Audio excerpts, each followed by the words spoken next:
Hello and welcome to the Mummy Movement podcast with me, Sam Sardet, where we discuss the highs and lows of motherhood and along the way have some amazing mummy guests.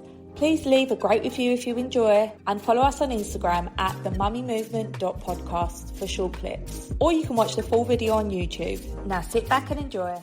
Hello and welcome to the second series of the Mummy Movement podcast.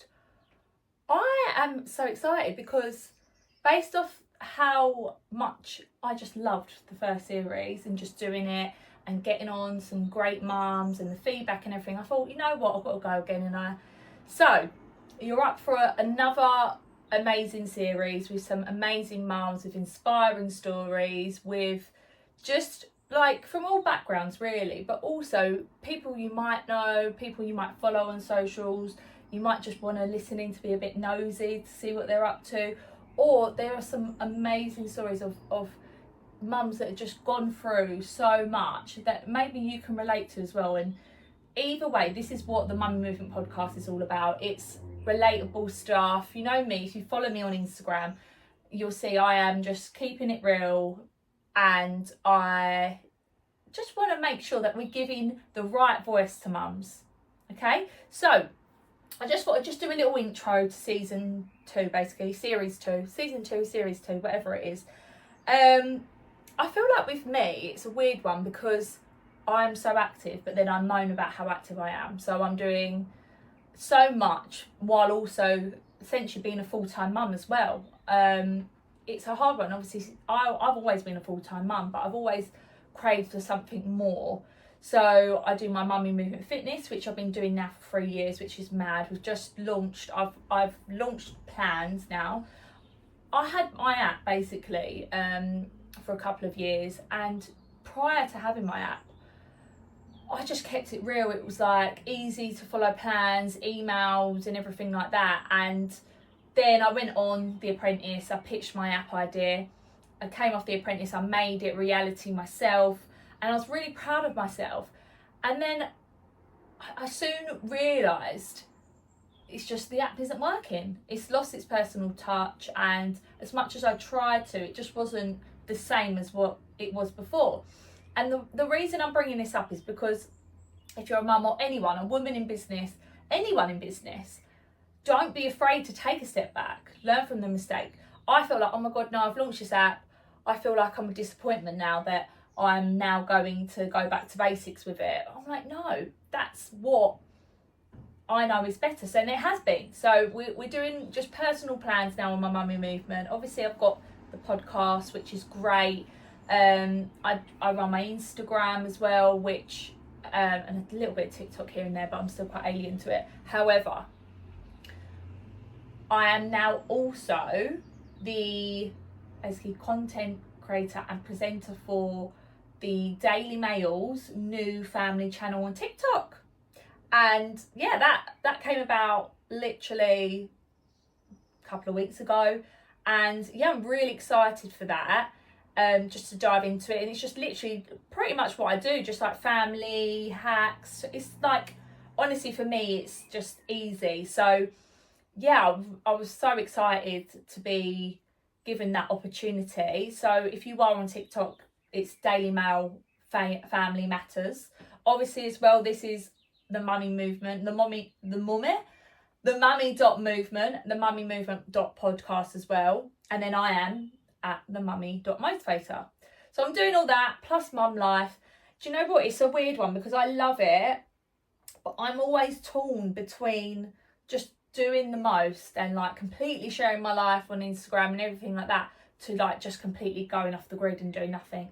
It's like a constant thing that I battle with, because I am in a position, like I'm lucky, I am in a position where my husband luckily can contribute financially to our life, and I don't need to work, but oh my God, I have to.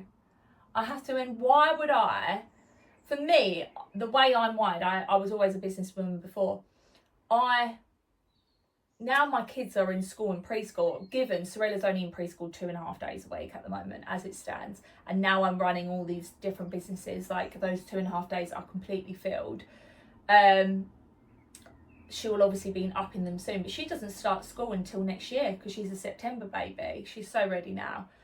But I just feel like I can't, in my head, warrant not working when I know, yeah, okay, I don't need to work another job. Let's have it right. Being a mum is the hardest job ever. I don't need to have another job alongside being a mum. But why would I waste my efforts and what I know I can achieve to make more money? And not just that, just have achievements in life. Like, life's too short. Like, I want to achieve things. I want to leave a mark on this world. And that's why I feel like, yeah, okay, I am 1,000 miles an hour, but when I look back at what I've achieved, I feel really happy in myself. But then equally, I have weeks where I don't want to do anything, and I'm really happy that I've done that as well. So I think it's catch-22. But either way, we're loving the podcast and we're doing that, and that's what we're doing. I'll be chatting about. But yeah, it's always, this year has been a weird year. Obviously last year I was on The Apprentice, I had all that hype. This year, obviously I've been doing loads of little bits and bobs as well. But I'm going to get a bit deep here, because being a mum, I think, when I first became a parent, it's a strange one, because long story short, my dad passed away when I was 8, and I feel like no matter what stage or age you are that you lose a parent, especially when you are a parent yourself, it's almost like it's like how it just strikes you more when you become a parent yourself, thinking, how can my kids ever be without me? But that's what you've gone through, losing a parent yourself. And it's like, it hits you even harder. But I think this year for me, I turned 34 in December, and that's the age that my dad passed away. He left behind me, my 2 sisters. And I just think, I had a funny start to the year. Like, on the outside, it was fine. I was doing lots. I started my podcast. But inside, I just had this lingering feeling in me. And I was like, wow, imagine right now I left this earth at this age, the same age that my dad was. I left behind my 2 girls, and I left behind, like, I've got so much more life to live. I'm only just getting started. And I just can't believe that when you're younger, it's like, 30s is, it feels so old, but you're really not at all. And it's just, I had a funny start to my year. And I do think that when you do lose a parent or, an important person in your life, and you do become a parent, or you are a parent yourself, it triggers you more. So yeah, I had a funny start to my year.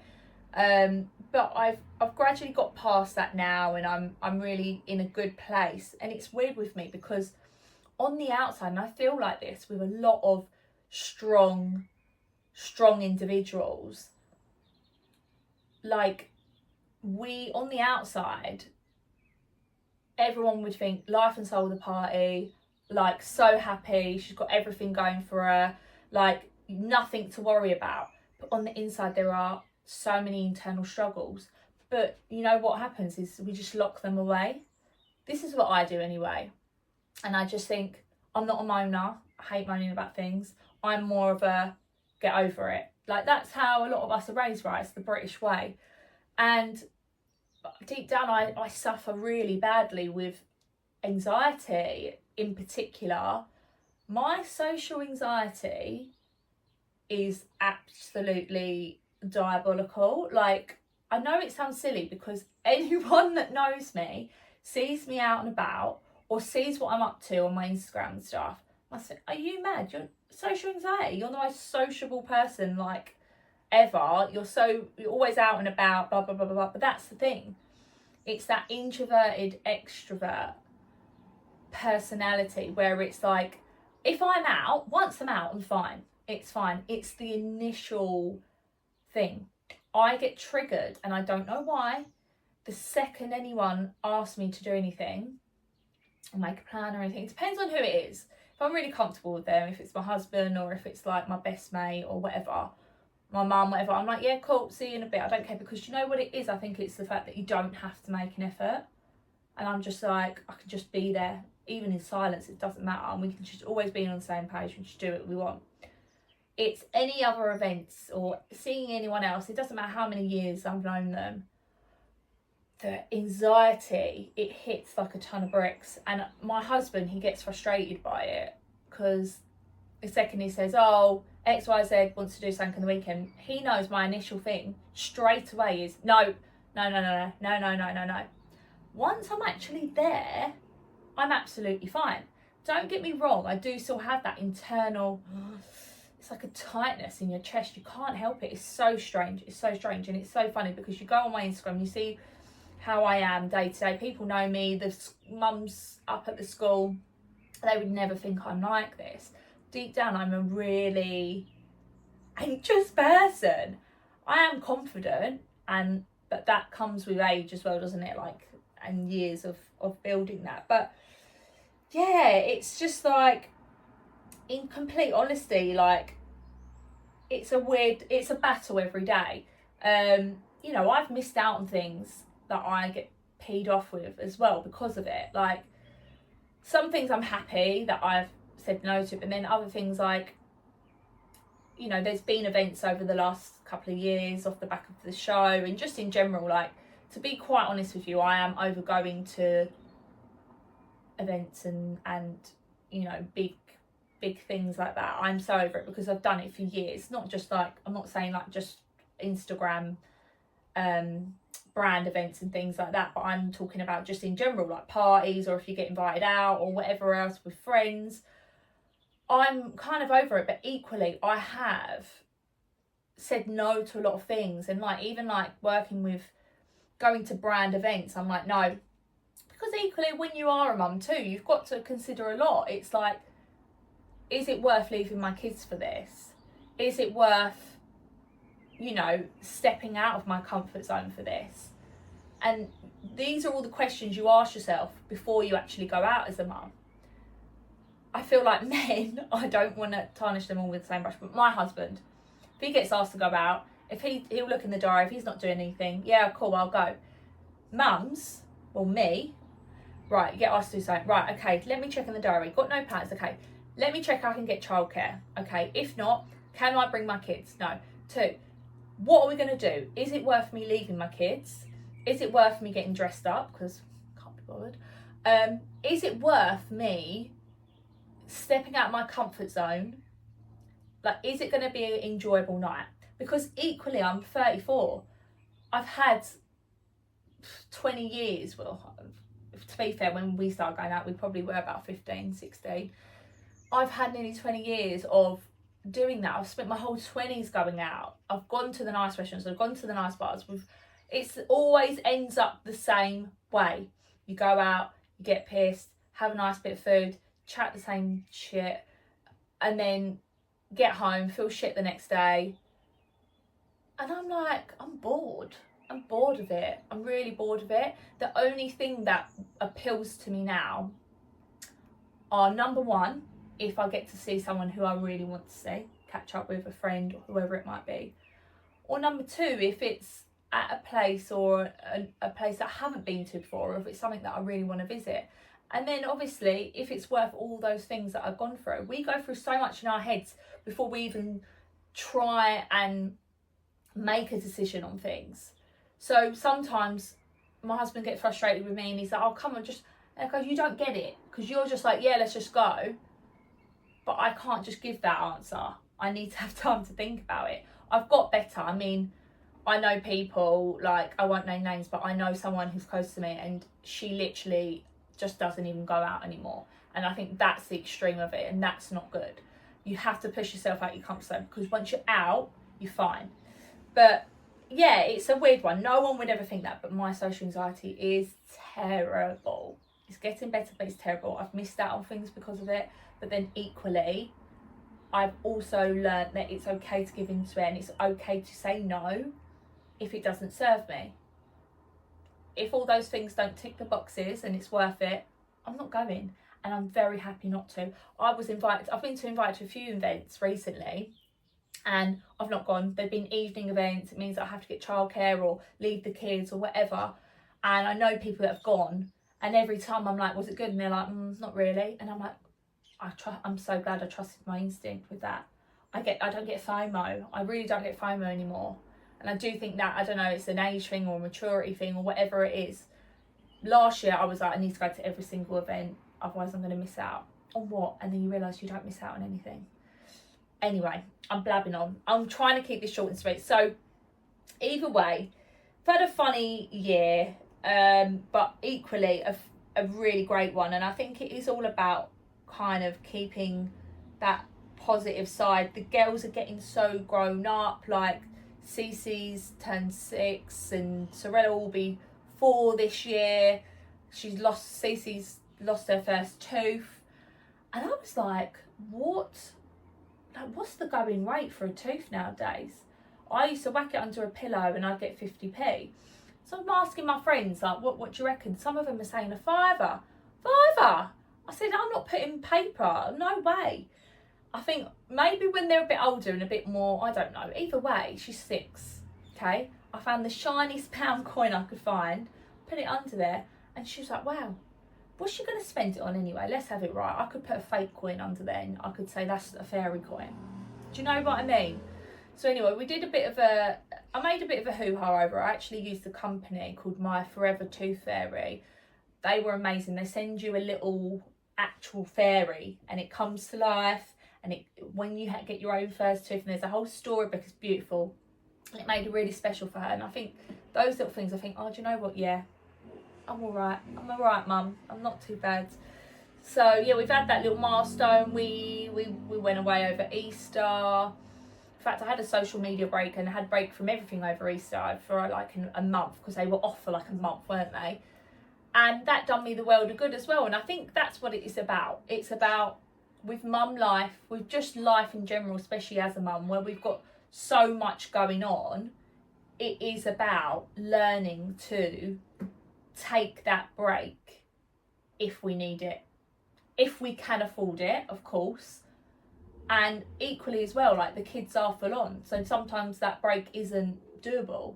Like right now I'm doing this podcast, my husband's taken them out to the shops so I can just quickly do a bit of work, do my podcast. I've just heard them come in the door there, so they might barge in, but you know, we're keeping it real and we're keeping it short and sweet on this. I just thought I'd just sort of talk about how my year's gone this so far, and you know, just the reality of being a mum. And it's not always like, oh my god, amazing, this, that and the other. I've got some amazing opportunities this year and I'm really going for it. And I think juggling it all, you just do. And if you can't, you just kind of take a step back from things. If things aren't working, then you take a step back from it. The main thing for me, and the main thing I think, is your kids, especially when they're young, because you're never going to get that time back again, okay? And then it's like, on top of that, if I can also be successful and fill my own cup too, I'm going to do that. So yeah, I can hear them coming in. He's probably taken them to Smith's or something, which does me the favour, to be honest, because that's another thing, isn't it? It's like, go out to dad, they know it's a one-off, they're going to be getting stuff. So let's see what he's bloody bought them. Anyway, I'm going to leave it there. I'm going to leave it on a positive note, because right now I'm in an amazing headspace. As I said, I think I just wanted to keep it real, because everyone goes through rocky times and it's how you navigate that. And we have to, you know, be on top form for our kids, no matter what we're bloody feeling, the time of the month, because you know what that's like as well, all up and down throughout the month. God didn't make it easy for us women, did he? Blimey. And yeah, and I think this season we're just continuing to, you know, I'm getting more mums on this season as well that have an expertise in things. So we've got stylists, she's going to come on and talk about easy mum styles, as well as talk about her journey as a mum, so that we can relate. I've got makeup artists going to come on and do, you know, easy mum looks as well, so you can watch it but also listen in. There's going to be some tips and hacks and stuff, more things like that on this series, just to mix it up a bit. So I hope you really enjoy it. I hope you keep listening. Make sure you follow at the Mummy Movement .podcast on socials. like give me a star rating. I don't know how it all works still. I'm still new to it all, but all I know is I like to blab on, and you seem to like to listen to me. So I probably went round the houses with this episode, but let's get into series 2. Let's go in with a bang. The season finale, I have an exciting special guest, so we'll wait for that. But enjoy. Please like me up, and yeah, let's go.